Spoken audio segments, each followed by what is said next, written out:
Welcome into this Tuesday edition of Hittin Hard with Jon Chuckery. Today on the show, Mykal Walker has definitely stepped his game up. I'm more worried about red zone targets for Kyle Pitts and bad times on the flats for Georgia Tech. All next, Hittin Hard with Jon Chuckery, Locked on Sports Atlanta. This is Hittin Hard with Jon Chuckery, part of Locked on Sports Atlanta. And it starts now.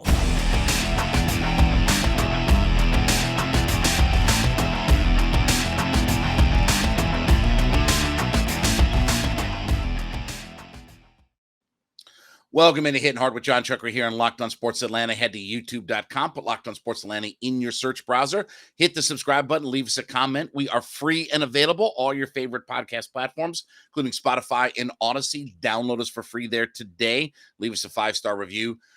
Amazon Fire and Roku, we can also be found on those platforms as well. And, of course, follow me at JMCH316. One of the guys that I was really excited about as we came into this season for the Atlanta Falcons was Mykal Walker. Now, he's been obviously used very sparingly in his early time here with the Atlanta Falcons. 16.5% of the snaps is all that he played on defense last year. But going in the offseason and coming into training camp and really through the spring and summertime, Dean Pease talked about how much he thought he'd grown, how much he thought he could play a bigger role in this defense.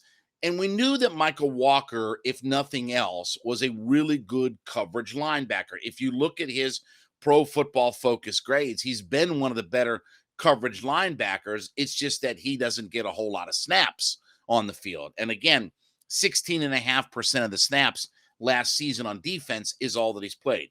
Coming to this season, they got the green sticker on him, right? He's the guy that communicates with Dean Pease. He's been really a much improved player for this team. He's played all but one snap this season so far. So 100% and 98% have been the snaps that he's played in the first two games. All but one snap is what he's played. So obviously they have an immense amount of confidence and trust in what he can do. And when he's been on the field, he's produced. He's obviously already got an interception this year. He had one last week in the game. He's already got a sack. He's made some tackles. Now, if there's one thing you'd like to see Mykal Walker do a little bit more of, and that is just be a tackler in general, because that's what you want out of a middle linebacker, right? You know, Rashaan Evans is a guy who can be a high volume tackler. Deion Jones was a guy who can be a high volume tackler. But outside of that, Mykal Walker's been another guy who's starting to come into his own and been a breath of fresh air for this defense. And we talk about guys that need to be part of the solution. And we talk about guys, too, that, to be honest with you, when you're looking for young guys that can step up and outplay their contract and give you a guy that really performs well at not a high price and things like that, this is where Walker comes in. Now, right now, he sits with the highest Pro Football Focus grade. Take that for what you will, but he has the highest Pro Football Focus grade of any defensive player, any defensive starter for the Atlanta Falcons. 77.5 is his grade. That's a really strong grade for a guy. First couple of weeks in, obviously still getting adjusted to playing all the time in the NFL. So Mykal Walker's been a nice breath of fresh air in this defense, and he's a guy that I very much root for. I'm very excited about. I had a chance to interview him when he got drafted by the Atlanta Falcons a few years ago.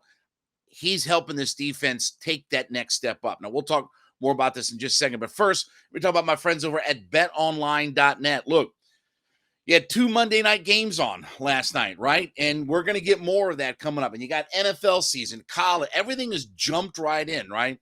And baseball season is coming down to the end, but playoff baseball's right around the corner. You want to be smarter about how to wager. BetOnline.net is your number one source for all of your sports wagering information. E-betting, scores, all the information you need, all your podcast information, stats, everything is available really handy and easy on your mobile device, right? So take your mobile device, you head over to betonline.net today to get all of the best information you can to make you better, smarter when it comes to sports wagering information. And obviously, look, Everything you want to bet on, football, golf, boxing, MMA, baseball, everything is right there at your fingertips at betonline.net. So take that mobile device, head to betonline.net today. It's where the action starts. So you look at what Mykal Walker has done in this defense that as it's converted over to a 3-4 defense here, these couple of years under Dean Pease, you hope the guy like that could be more than just a situational linebacker where he was mostly used as just a coverage kind of guy, right? And he did play a lot of special teams last year. I think 77% of the snaps that he took were on special teams last year.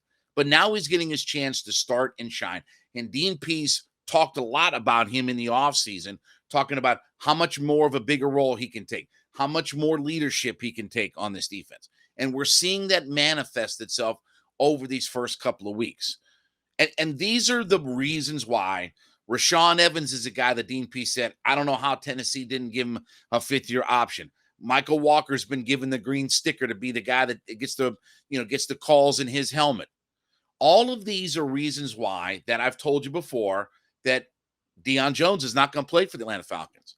They feel like that they have the guys, and then now you mix in Troy Anderson, who obviously had a chance to play this past weekend and made a big play, right? You're getting some big plays out of these guys in your linebacker core.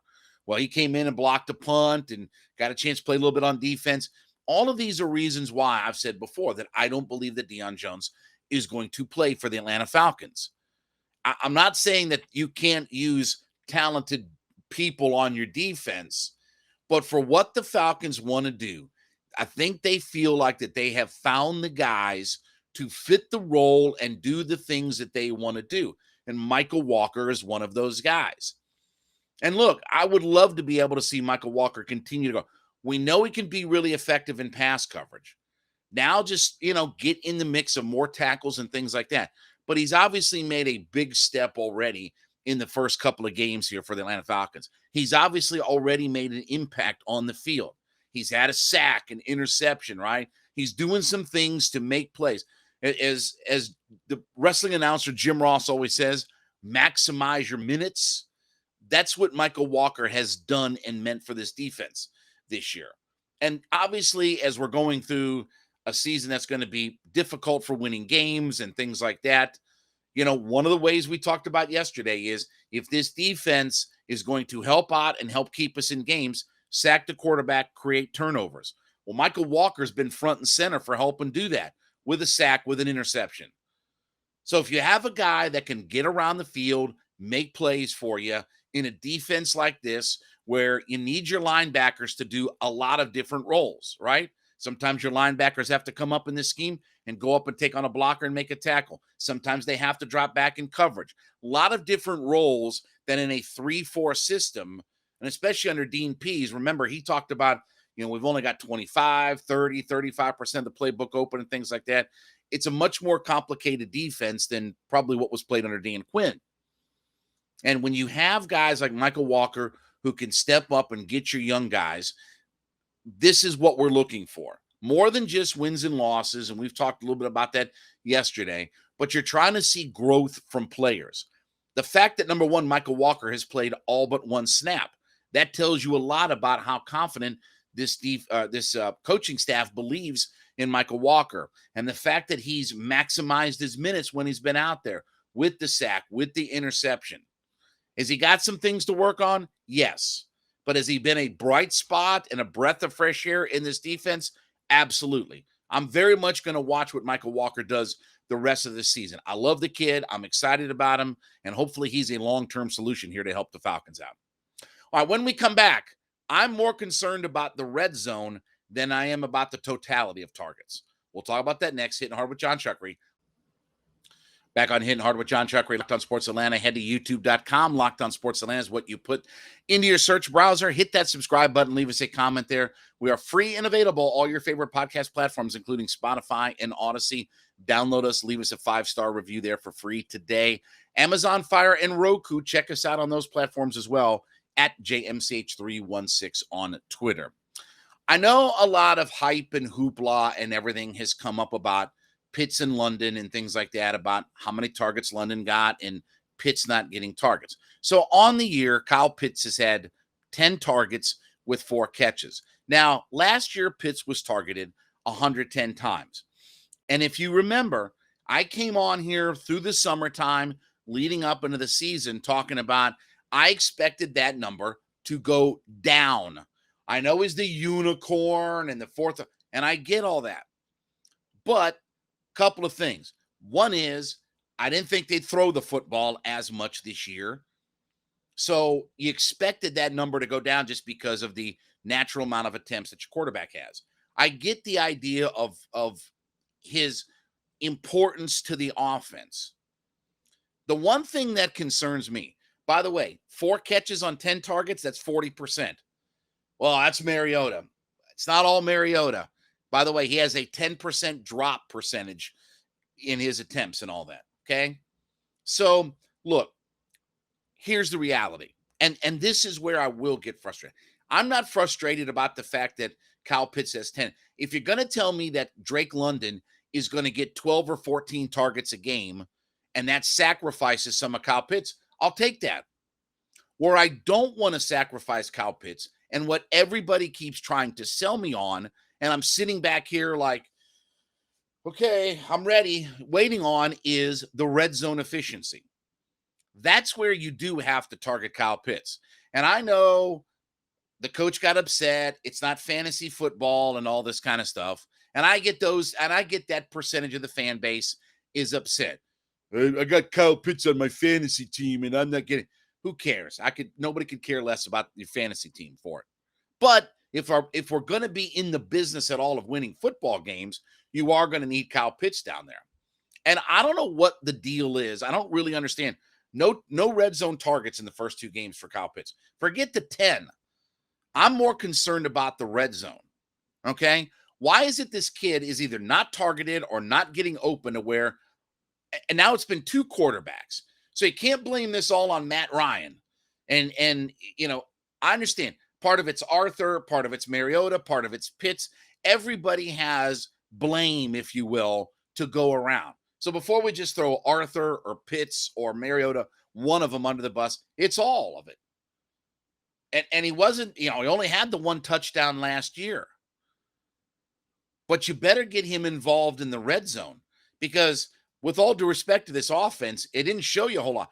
They got London involved in the red zone last week. He scored his first touchdown, and on a quick 1-read throw, and boom, right in his hands and go. So that worked itself out a little bit. That was much better. But I'll sacrifice regular targets for Pitts, 20 to 20. And if that means London gets more targets, I'm good with all that. I'm really not that upset about that. But you do have to find him down in the red zone. And this is going to be the question forever about why can't Kyle Pitts get us touchdowns? Forget your fantasy team. Why can we not find touchdowns with Kyle Pitts? If he truly is a unicorn and he's different. Well, he had 1,000 yards last year. I could care less about his 1,000 yards. His 1,000 yards doesn't mean anything. You target somebody 110 times, they better catch enough passes to get 1,000 yards. With all due respect, that doesn't mean a whole lot in a 17-game NFL season to say you got 1,000 yards. That's what, 60 yards a game or whatever. There's nothing to write home about all of that. But I do need more than 1 touchdown, and we talked a lot about this over the summertime, and that is not happening. We'll talk more about that in just a second, but first, Coffee AM, my friends over there. Listen, the best small batch coffee roaster in America, right here in Georgia, up in the Canton area. Here's what we want you to do. Head to coffeeam.com/lockedon. What are you looking for? You need K-Cups? They got it. You need organic? They got it. You want flavored? They got it. You need teas? They got it. You need a gift set. I'm going to see somebody who's, got stooped and they're pregnant now. Cool. Here's a gift set. Whatever it is that you need, coffeeam.com has it all available to you. So head to coffeeam.com/lockedon. Go through their wide, extensive menu of different types of products. And when you get that first order put together, okay, and they're going to ship that bad boy to you, and trust me, you're going to open up that box and you're going to be like, I'm going to stick this. You might not even want to drink the coffee. You might want to put it as an air freshener in the bathroom because that stuff smells so good. But anyway, hopefully you'll drink it. When you put that first order together at coffeeam.com/lockedon, Get to the checkout and use the promo code Locked On, LOCKEDON, Locked On, LOCKEDON. Use that coupon code at checkout. You get 15% off that first order at Coffee AM. CoffeeAM.com. Coffee AM is the best small batch coffee roaster in America, right here in Georgia, up in Canton. Head there today and take advantage of that 15% off your first order. So, again, I'm fine with the idea of Pitts not getting as many targets. I mean, yes, you could always throw more, but, and I know people aren't going to like this, you've gotten some plays out of Kadero Hodge, who I really like. You've gotten some plays out of Olamide Zaccheaus. But when the field shortens and things get tighter, that's where I'm more interested in seeing Pitts in London. Pitts will get some big plays this year. There'll be some opportunities in blown coverage and things like that. But teams are lining up to take away Kyle Pitts. Now, you can line up and try to take away one guy, but it's tough in the NFL to take away two guys. And that's where London's going to benefit. I think people know and understand the ability that Kyle Pitts has. And so because he's got an extra year in his belt, we're going to try to take him away. Cool. That's going to open up some opportunity for London. But when we get down in the red zone, you do have to find him. And this is where Arthur Smith has to be creative. This is where Mariota or Ritter has to force the ball into him a little bit. Well, you don't want to force the ball. Yeah, you do. Kyle Pitts is not you. Let me tell you where Kyle Pitts is not a unicorn. Getting double teamed or whatever down in the red zone. Okay? Take every top flight wide receiver in the NFL in history, and they all get double covered. Right? Antonio Brown was double. They're all double covered in the history of the league. That's nothing new. Double coverage is not some new concept that just came along when defenses want to play the Atlanta Falcons. But you have to find them down there.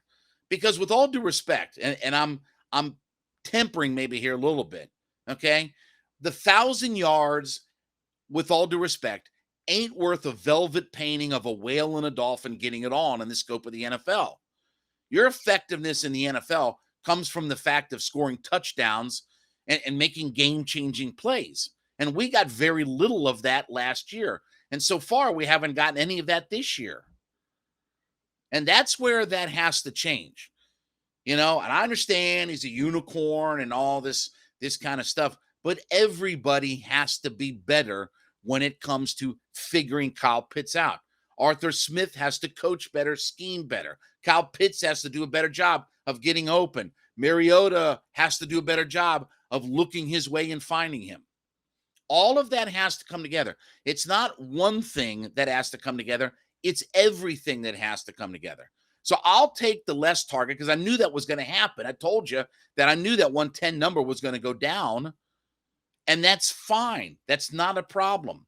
But at least give me some life in the red zone. At least tell me we looked at him and went to him. At least give me some sign of life that Kyle Pitts is going to give us some touchdowns and make some difference-making plays.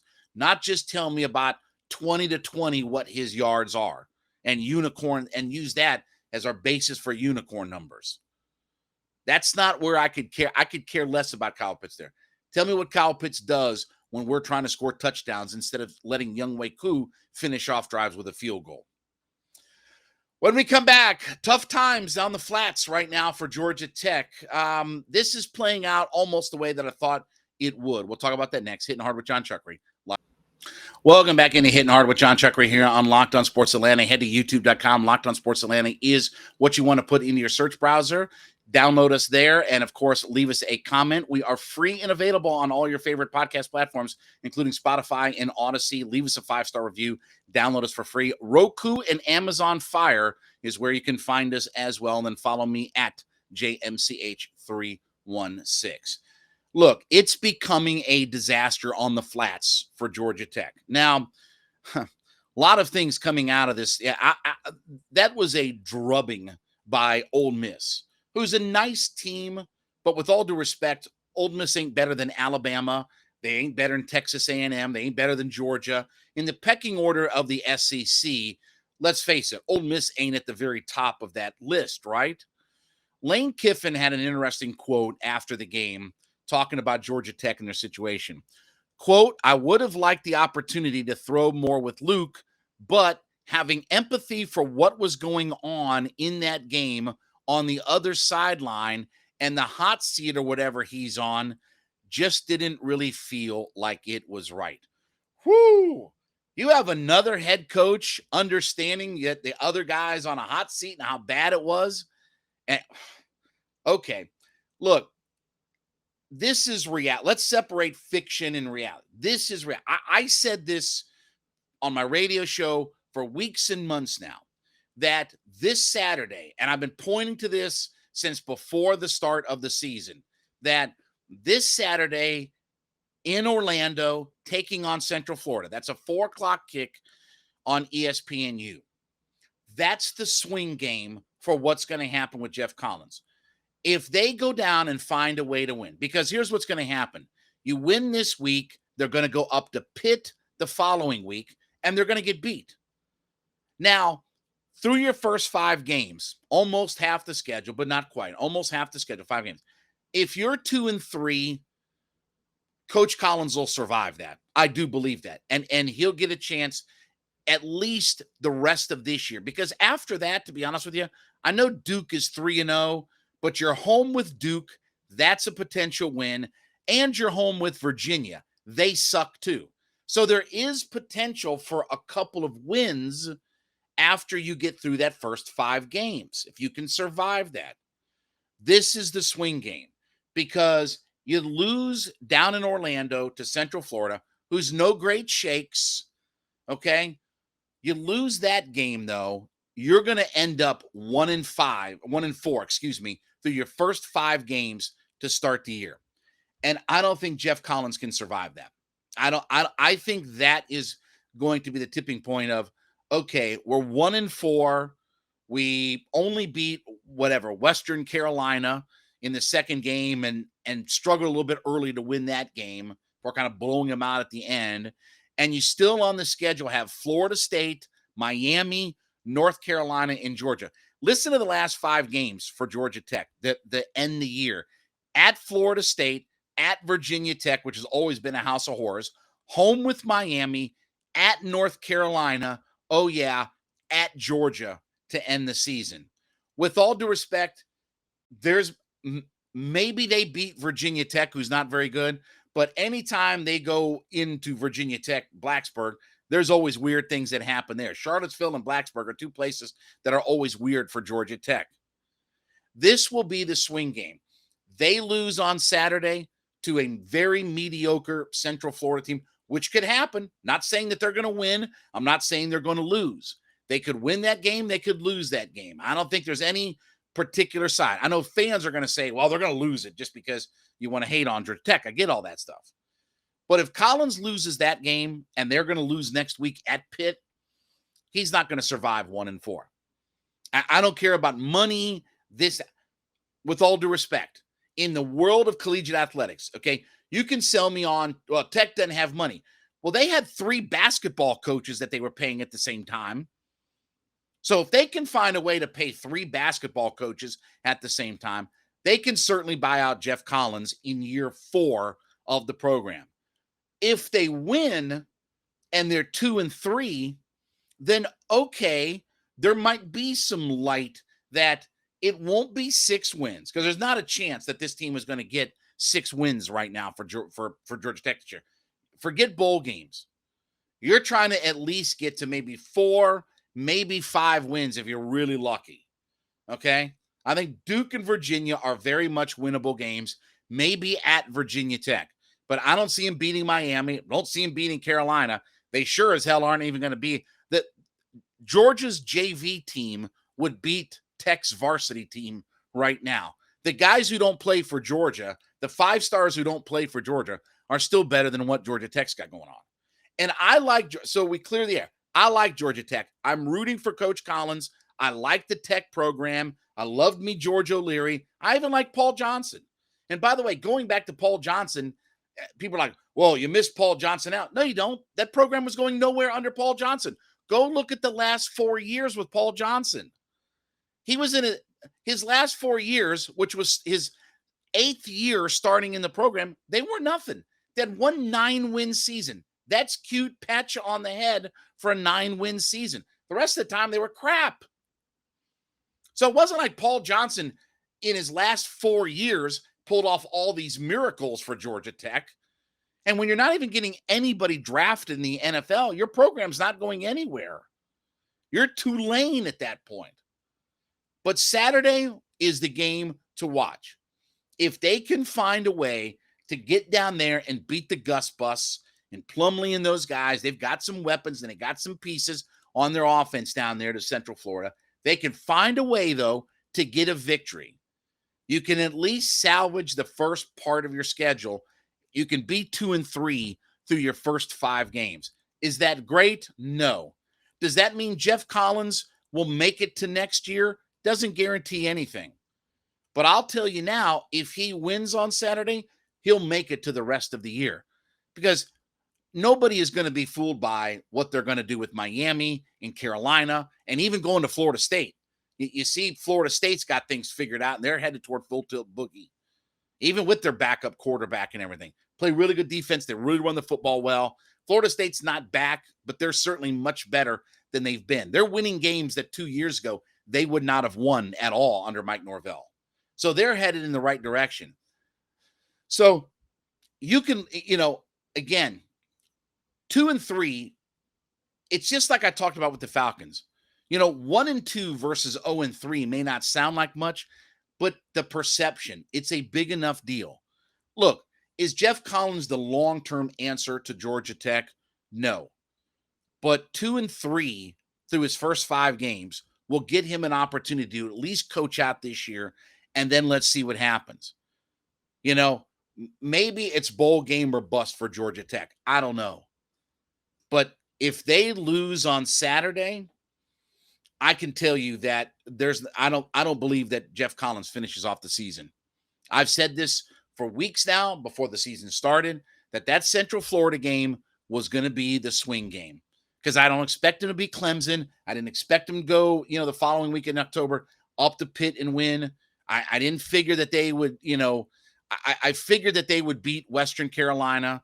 I didn't think they would beat Ole Miss, but it's also the way that they're losing. So watch this Saturday, Tech Central Florida. I know it's not going to be high on your priority list, but I'll tell you, I think that's the swing game. They lose, don't be surprised if he's gone pretty quickly. They win, he's going to get a chance to coach out the rest of this season. All right, well, thank you so much for making Hittin' Hard with Jon Chuckery your first listen. Hittin' Hard with Jon Chuckery here on Locked On Sports Atlanta, your first listen every day. Make A to Z with Mark Zinno your second listen every day. Mark's back talking all things sports in Atlanta. Check him out on our YouTube page at Locked On Sports Atlanta. Leave us a comment there. Free and available on all your favorite podcast platforms to download, including Spotify and Odyssey. Leave us a 5-star review. Then hit me up at JMSH316 on Twitter. And don't forget, Amazon Fire and Roku. Check us out on those platforms as well. We'll be back tomorrow for a hump day edition of Hittin' Hard with Jon Chuckery on Locked On Sports Atlanta.